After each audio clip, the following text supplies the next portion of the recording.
Hello, Fifth. We just a quick chat about ionic equations. So that's where we got to last time. We've got this reaction of zinc and sulfuric acid, and don't forget that zinc is a metal, so therefore you've got this giant metallic structure, and it has zinc ions surrounded by delocalized electrons between the ions, and the attraction between the electrons and the ions, and especially like the electron there and the ions on each side of it, well, that's going to hold the atoms together, and that's why it's a solid and quite hard to melt, because a lot of these are strong metallic bonds and you need a lot of energy to overcome them. So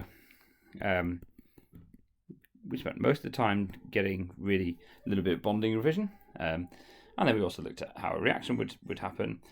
Here's sulfuric acid, very important to remember with your acids. They are H plus ions. Every acid contains H plus ions dissolved in water, and whatever the rest of the acid is. So sulfuric acid has an SO4 minus. Hydrochloric acid would be H plus ions and Cl minus ions. Nitric acid would be NO3 minus ions and H plus ions. And phosphoric acid would actually be 3H plus ions and a PO4 3 minus ion, but that one's not really in your spec.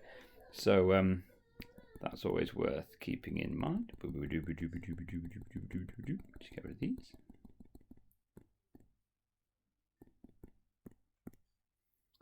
No, that's as many as I can undo. No, I just need to delete. Right.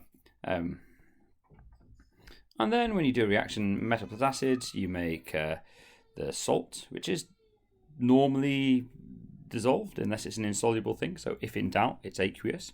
And you make hydrogen gas. So metal plus acid goes to salt and hydrogen. Now, hydrogen gas is H2 molecules. This is a simple covalent molecular substance consisting of discrete molecules. That's why the formula is H2. And they are separated from each other because they bounce around in the gas phase in this thing. And when they're touched, they are attracted by intermolecular forces, but they're not weak enough to, at 298 Kelvin, i.e. room temperature, they're not weak enough, they're not strong enough to click the hydrogen molecules back together and make it into a liquid or a solid.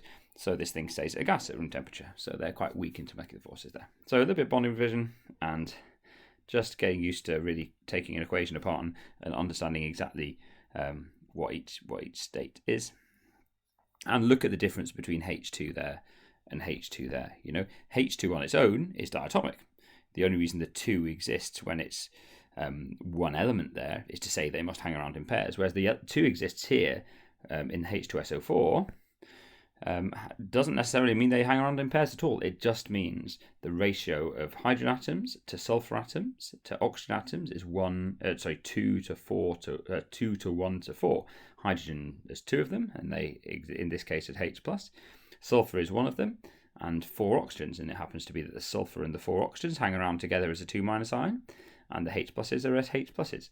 But you see, it's a ratio thing and not saying they hang around in pairs.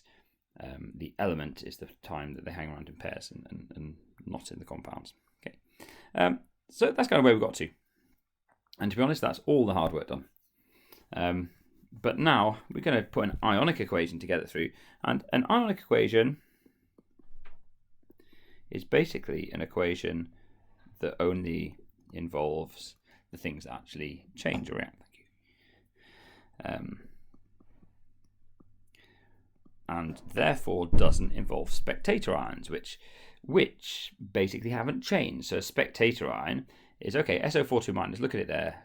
Just from the SO4 minus, zoom right in, don't ignore anything else. What does the SO4 minus feel? Well, what's next door to it, that's what it feels. And what's next door to it is water molecules, because it's aqueous. Okay, so that's how it is before the reaction takes place. And after the reaction takes place, well, what's that SO4 minus? What's it feeling? It's just feeling water molecules, it's still aqueous. So has it changed? No. Why is it a reaction then? Because everything else has changed. Look at the zinc ions. Imagine being a zinc ion here. I'm surrounded by delocalized electrons and then very close to be other zinc 2 plus ions. Okay, that was before. And then after the reaction, I'm surrounded by water molecules. Oh, and let's just correct this diagram a little bit. I've put a zinc plus ion. It should be a zinc 2 plus ion. Don't know if I deleted that at some point. But But yeah, so that's not a spectator ion. That has definitely reacted. So that would get involved in the ionic equation, and we'll see that. And hydrogen atoms, look at this hydrogen atom. Imagine being on a hydrogen atom. Yeah. If you're a hydrogen atom, I'm bonded to one other hydrogen atom by a pair of electrons that are in that bond. Okay, so that's me after the reaction. What was I like before the reaction? I was a hydrogen ion, not next to electrons, but next to lots of water molecules because I was aqueous. So that's a huge difference as well. So that definitely has reacted. Okay, so ionic equations just focus on the ones that have reacted. Only involve species that have reacted.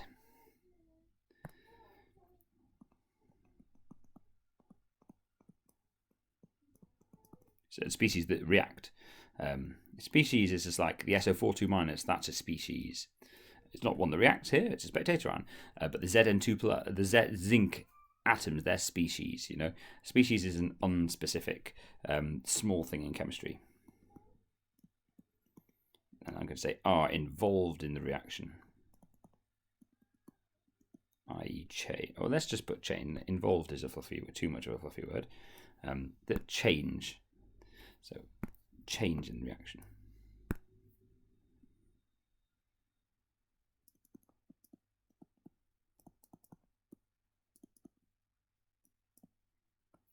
Right.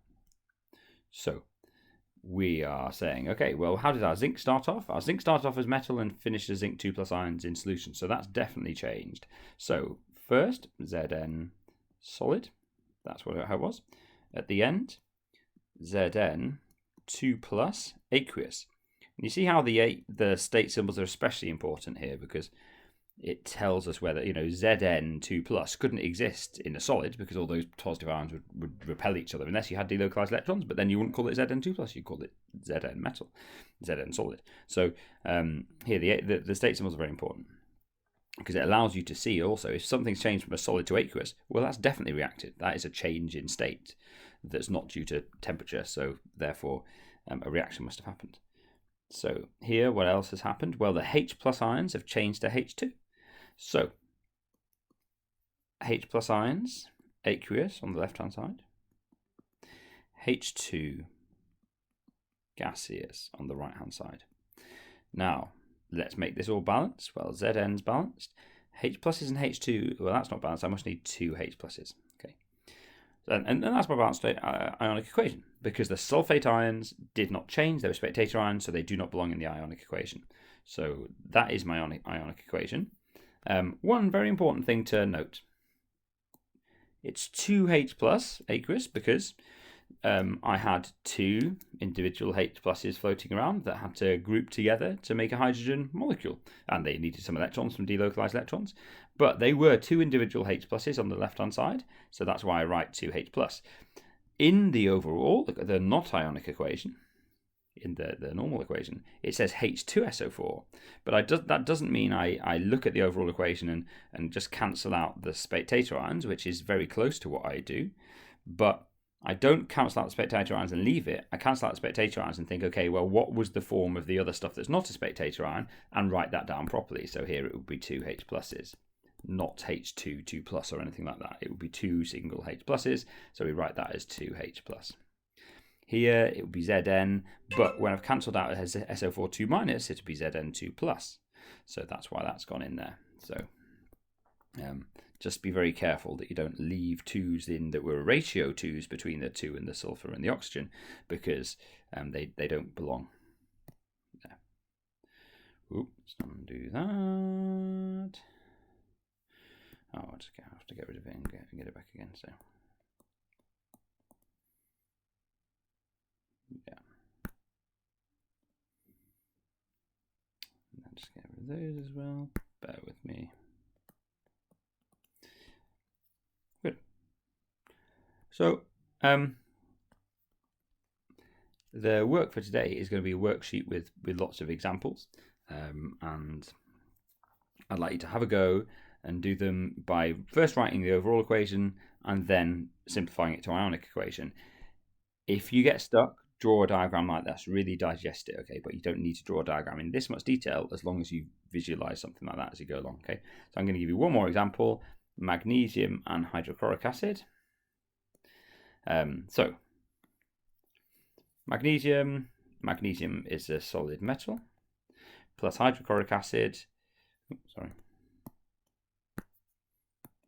That's HCl. And that's aqueous because all acids are aqueous and it contains H plus and Cl minus. Both aqueous. Metal plus acid goes to make salt. Now it's going to be MgCl-ish, but it's Mg2 plus because magnesium group 2, and it's Cl minus because Cl is in group 7. There were one extra electron, one minus charge, so therefore it's MgCl2. It's aqueous because it's an ionic substance, and I don't know that it's insoluble, so it's aqueous. Okay, now, we are going to learn some solubility rules, so then you will start to be able to find this out. But magnesium chloride is aqueous. If in doubt, it's aqueous. And then also hydrogen. It makes hydrogen. Now hydrogen is H2, those H2 molecules. Okay, and this states of this gas. Now very similar thing with here. Okay, well let's look. Let's just be careful and think about what's floating around. Well, here it's magnesium metal, magnesium solid. Here it's H plus aqueous and Cl minus aqueous. Here it's Mg2 plus aqueous and Cl minus aqueous. All I've done is that's what MgCl2 aqueous means. It means an Mg2 plus ion and two Cl minus aqueous ions, and multiples of that, but that's the ratio. Okay, go away. One note. And then H2 is gas there. So again, same story. H2, well, H2 gas came from H plus aqueous, so that definitely belongs in the ionic equation. Mg2 plus came from Mg solid, and Mg2 plus aqueous came from solid. That definitely belongs. The thing that doesn't belong is the Cl minus aqueous, because this Cl minus aqueous has become Cl minus aqueous, so the same thing. So let's write out the ionic equation. It's going to be Mg solid plus H plus aqueous, because that's getting rid of the Cl minus that was a spectator ion, goes to Mg2 plus aqueous plus H2 gas. How do I balance this? I just need two H pluses. Okay. How would I balance the overall equation, by the way?